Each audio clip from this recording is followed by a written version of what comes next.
and gentlemen, boys and girls, children of all ages, welcome to the A-oki show. I, of course, am your host, Skip A-oki, and I am joined tonight by a gentleman who is dressed better than I am because my house is 80 degrees.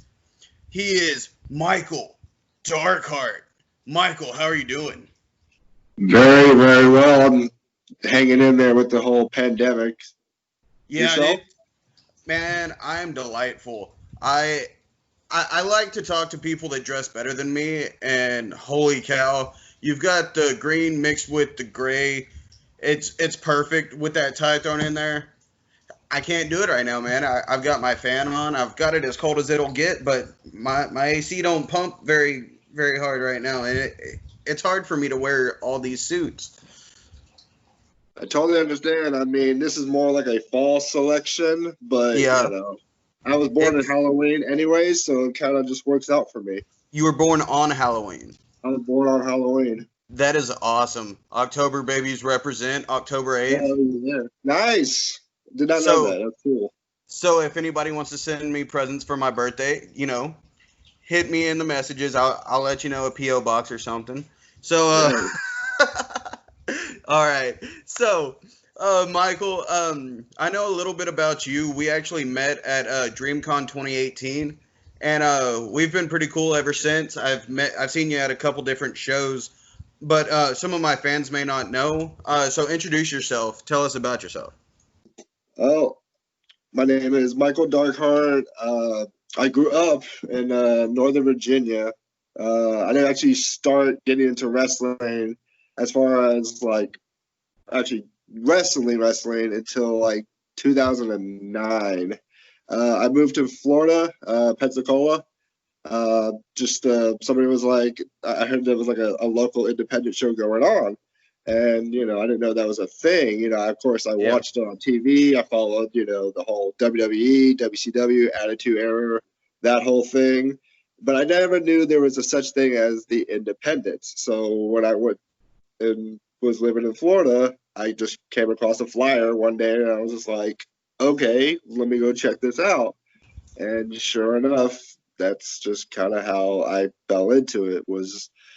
I was just like, wow, you could actually do this and have it be a thing. I mean, as a teenager, I was one of those dumb kids that they said, don't try this at home. And I would go and try it at home and with all my friends on the trampoline and things of that nature, watch the pay-per-views. But, I never knew there was such thing like you could actually get into training for it. So I was like, cool, let's do this.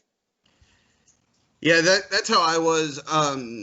I started watching wrestling back in 05, 06, and back then I was going to summer camps and everything, and a couple of my buddies, they liked it too, so we always ran around the camp trying to find new stuff to get into, and we found this big crash pad, so we would try different stuff. I was the bigger of the three of us, so I'd end up picking them up, German suplexing, just regular suplexing, just anything we could do, and I was the undefeated master of the master lock in my sixth grade. In my sixth grade, I lock in that master lock and nobody could get out. I probably can't do that anymore because I have bigger friends than me now. So plus most of my friends are workers, so they know how to get out of it and all that good stuff. But that's enough about me. I apologize. What made you what made you start watching wrestling? When was that? Actually, my mom, she was a big fan of the golden era, I guess you could call it, because it was Dusty Rhodes, Terry Funk, Dory Funk, Armstrongs, all of them, and she was a big fan. She knew them, and I remember one time she took us to a show that was local, and she actually found out that there was wrestlers going to be staying at this particular hotel, so she purposely got that hotel so we could go, and see the wrestlers after the show. And she ran into Dustin Rhodes, and she was talking to him about, his dad. So it was just kind of cool knowing that she was watching it when she was my age, as a teenager and everything. And then just her kind of passing it on to me. That's awesome. I didn't have the pleasure of having a wrestling family. They kind of like strayed away from it, so I had to find it on my own. Right. And even whenever I found it, I had nobody to talk to in my family, and I still really don't. But I mean, that's why I've got wrestling buddies. I've went to my very first show October 2018.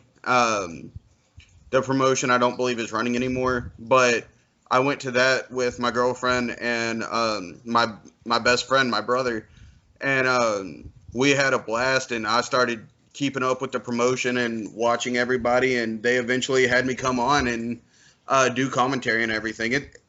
Stories about how we get into the business is crazy. People ask, "Oh, how do I do it? How do I do that?" Truth is, just attend a show, just Yeah. go up, talk, and be a good person, and you'll be surprised at everything that happens. Michael, where are you working right now? Pre-quarantine and everything. Where were you working? Where are you looking to go back to? As far as like shows wise, I haven't actually been wrestling since I believe March. Actually, I think March was my last show because that kind of like we there was I was wrestling in Florida still, Yeah, Pula area, and they had their very last show, which was I can't remember the date, but I know it was like in March, and it was like the only show that was like running at the time, yeah, and like we actually drew really well because I guess people were just as sports was shutting down, so this was like the only kind of like sports avenue for people to yeah, go watch. So we actually had a packed crowd for that night, which was really cool. And it's just, but I mean, I'm still with the company. They've had dates, but of course, with the whole pandemic, it's usually the venues. They have certain guidelines that we will follow, but then they just close last minute. So it's been kind of a hell to find yeah. any show. But I mean, I still train.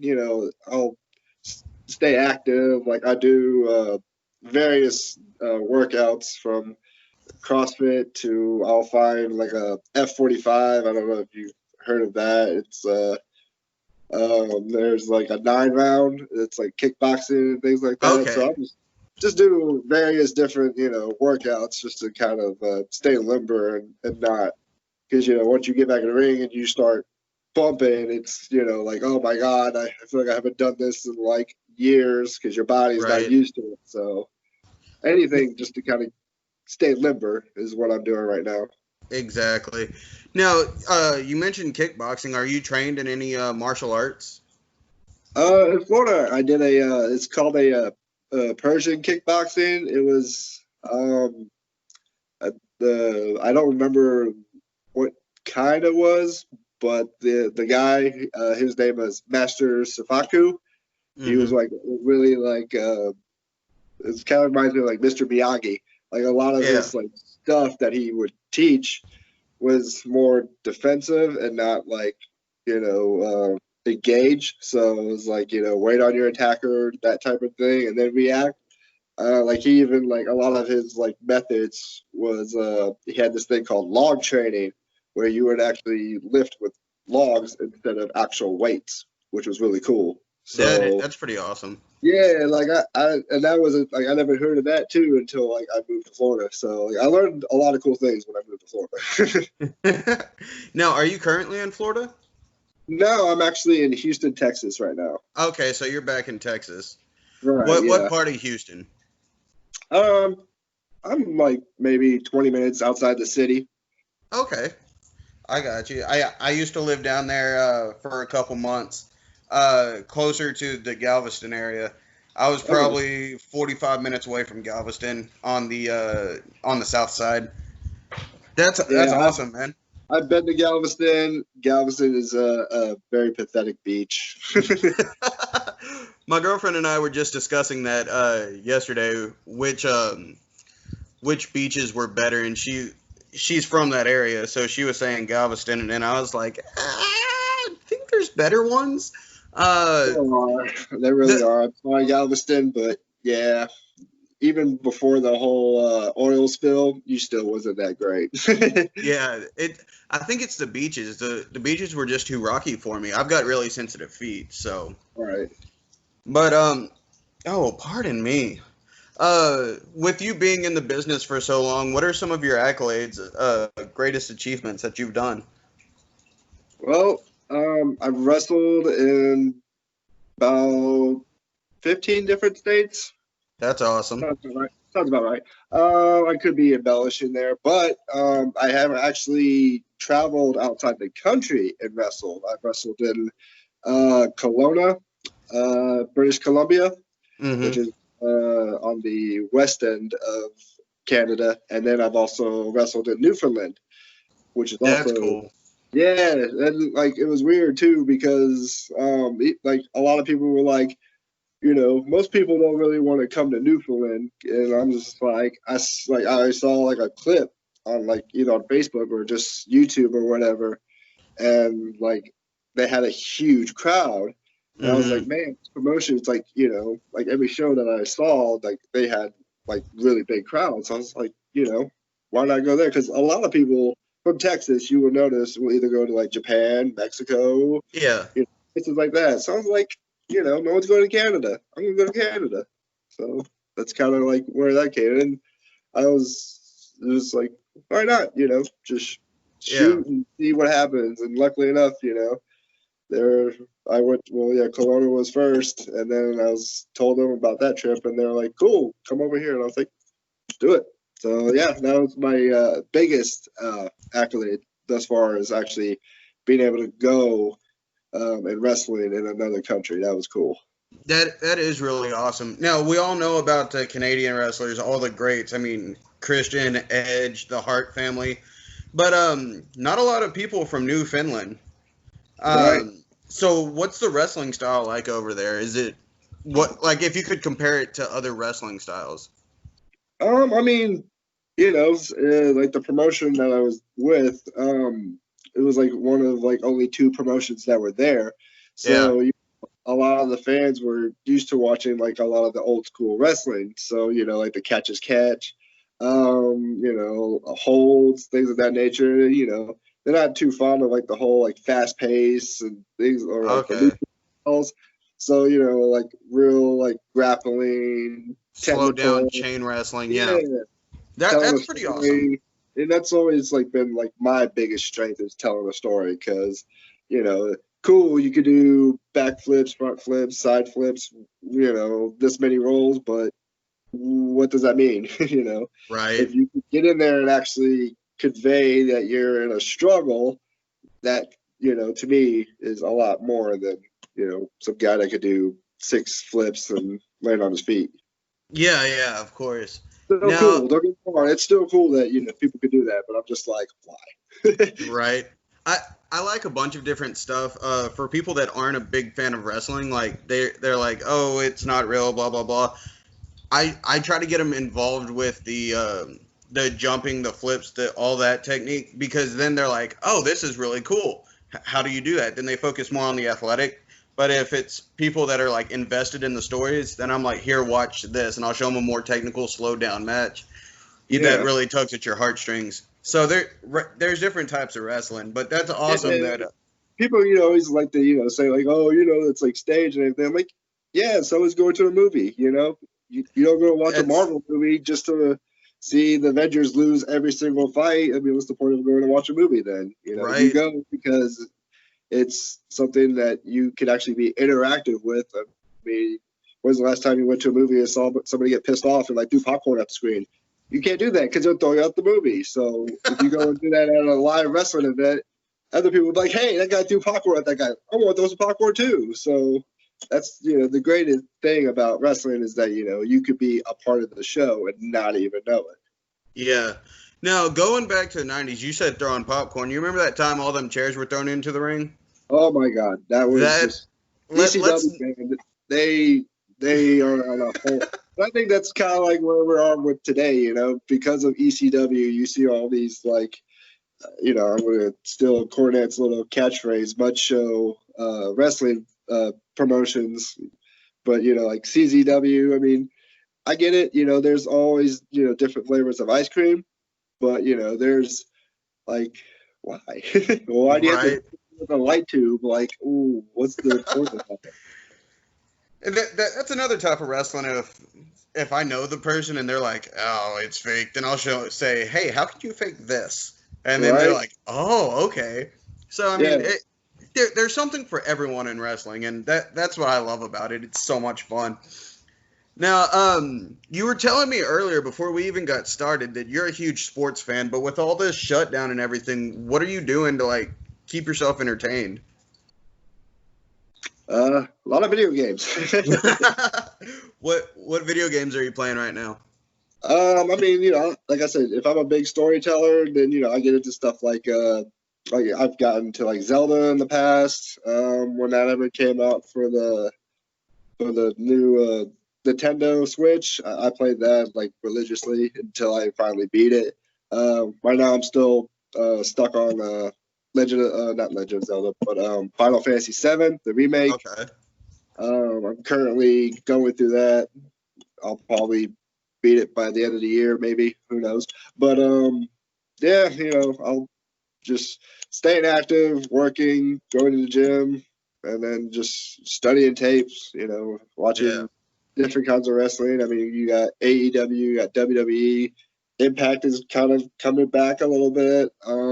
But you know, I like watching a lot of more old school. So like, you know, I'll follow like Danny Hodge or you know, like I'm a like when I was in Pensacola, like I kind of got fond of the Armstrong, so I watch a lot of like Bullet Bob Yeah. Armstrong and like that family because you know I'm a big like I wasn't big on the Von Erichs, you know, just because I'm not a Texan, so you Yeah. know I'm like Armstrong kind of guy, so that's where I Now, get all that stuff. now, if you like old school wrestling, have you ever heard of SWE Fury? Yes, yes, I have. Now, go check out SWE Fury. We've got all sorts of different wrestling. It's fantastic, hard hitting action. Just old school rules too. Like you can't throw anyone over the top rope, or you're That's good. disqualified. That's good. And It's it's cool because some of the NWA did that nuance. too. Yeah, yeah, for sure. But just some of the nuances that I've discovered whenever I started helping them out. I was just like, I didn't know that this was a thing. I didn't know that this, and so it made me want to dive deeper. And right now, quick plug, sorry, but we've got Teddy Long in as our general manager and Road Warrior Animal um, as the enforcer. So it's pretty awesome. Check it out, Fight TV. So yeah. Anyway, um, but yeah, man. Have you been keeping up with baseball or the NBA finals recently? I mean, like I'll watch Sports Center whenever I'm at the gym, so like I'll see highlights and things. If I'm because a lot of the times I'm usually I work in the evening, so I don't really get to watch a lot of sports. So I'll just kind Yeah. of the highlights or whatever is like gets posted on like social media and stuff like that. I mean, I've noticed recently that you know they had instead of actual fans in the crowd, they had cutouts. So I thought that was kind of funny. Right. Um, Did you see but somebody put sent in Bernie from yeah, Weekend at Bernie's? That was that's funny. fantastic. That was I was very laughing. funny. That's Um, great. all right, man. I don't want to take up much of your time. Where can people find you on the social medias? You know, since it's all updated, Micheal Darkhart, Facebook. Um, I think you can probably just go to Instagram, Mike freaking Fresca. Twitter might be ESP Fresca, and that's my Twitter. But yeah, you know, I'm all around. I have my own webpage on that's also on Facebook, so it's attached there. So if you go to see me on Facebook, you'll see my webpage as well. Awesome. And I'm going to try something new, everyone. I'm going to try to put the links down in the description. So make sure that you click the links if I can manage to get them there. I'm not very tech savvy. So we're going to try that. All right. Learning curve. Learning curve, exactly. Well, thank you so much for coming on my show, Mr. Darkhart. You have a fantastic evening, and everyone else stay A-OK.